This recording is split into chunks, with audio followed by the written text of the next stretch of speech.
naitwa Dr. Japhet Ngingo, ni daktari, niko idara ya magonjwa ya ndani, kitengo cha kifua kikuu na ukoma, hospitali ya rufaa mkoa wa Dodoma. Siku ya kifua kikuu duniani ina maana kubwa, kwa maana siku hii kwanza inatoa uelewa na ujumbe kwa jamii kwamba ugonjwa wa kifua kikuu bado hupo moja, lakini ugonjwa huu unatibika. Kifua kikuu ni ugonjwa unaambukizwa kwa njia ya hewa na vimelea vya bakteria. Pale ambapo mtu anakohoa au anapiga chafya, mtu mwenye maambukizi ya bakteria hao huweza kumwambukiza mtu mwingine kwa ukaribu. Mtu mwenye dalili ya kifua kikuu huwa na dalili zifuatazo. Ya kwanza, kukohoa kikohozi cha muda mrefu zaidi ya wiki 2. Hiyo dalili ya kwanza. Dalili ya pili, kutoka na jasho jingi sana usiku, hasa wakati wa kulala, kwa maana zile nguo zake zinakuwa zimeloa. Dalili ya tatu, mtu hupungua uzito. Dalili ya 4, mtu eza kukohoa au kutapika damu.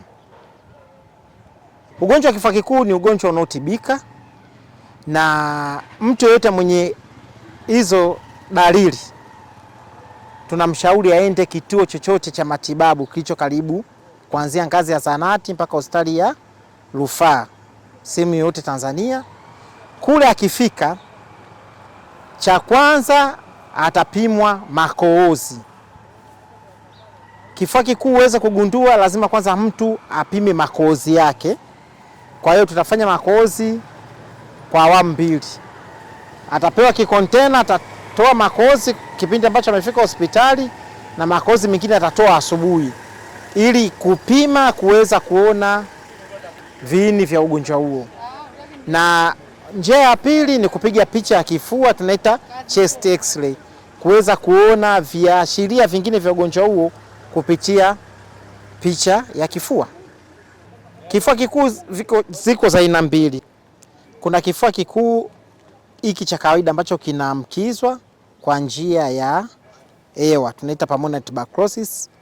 Alafu tuna kifua kikuu sugu, kile ambacho mtu amegundulika na kifua kikuu, akapewa dawa, akatumia, baadaye akaacha. Sasa matibabu yale zile dawa zinashindwa kufanya kazi zinavyotakiwa, kinampelekea apate kifua kikuu sugu. Kwa hiyo kuna aina 2. Kuna kifua kikuu cha kawaida na kifua kikuu sugu. Wagonjwa wanaoishi na virusi vya ukimwi wako kwenye hatari ya kupata ugonjwa wa kifua kikuu pale ambapo kinga zao za mwili zinaposhuka. Wana hatari ya kushambuliwa na vimelea vya kifua kikuu. Uhusiano uliopo huko hapo, kwa maana mgonjwa wa kifua kikuu, mgonjwa wa ukimwi, kinga zake zinaposhuka anakuwa hatari sana kupata kifua kikuu. Na sio mgonjwa wa ukimwi tu, hata wagonjwa wa kisukari, wagonjwa wenye magonjwa ya figo, wagonjwa wenye magonjwa sugu, na wako hatari ya kupata kifua kikuu kwa sababu tu kinga zao zikishuka. Dalili za kuchukua ili uepuke kifua kikuu, kwanza kama nilivyosema, kwa sababu ugonjwa huu kwa kiasi kikubwa unaambukizwa kwa njia ya hewa. Kwa hiyo watu wapunguze misongamano isiyo ya lazima.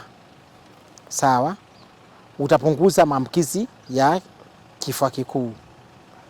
Moja, lakini pili, mtu anapoona zile dalili 4 mwanzo, aende kwenye kituo chochote cha matibabu kuweza kuchunguzwa na kubaini kama amepata huo ugonjwa au hajapata. Jamii yote ichukue hatua katika uelewa wa jinsi kifua kikuu kinavyoambukiza na jinsi ya kujikinga, ili tuweze kupunguza ugonjwa huu kwenye maeneo yetu tunaoishi.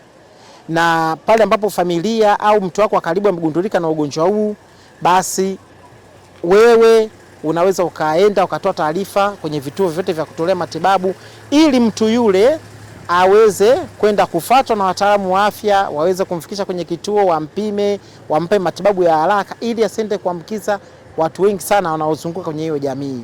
Kwa maana ugonjwa huu kila mtu akichukua hatua thabiti, ni ugonjwa ambao unatibika ni ugonjwa unaotibika kabisa. Mtu anatakiwa kunywa dawa kwa miezi 6 kwa kufuata masharti yanayoelekezwa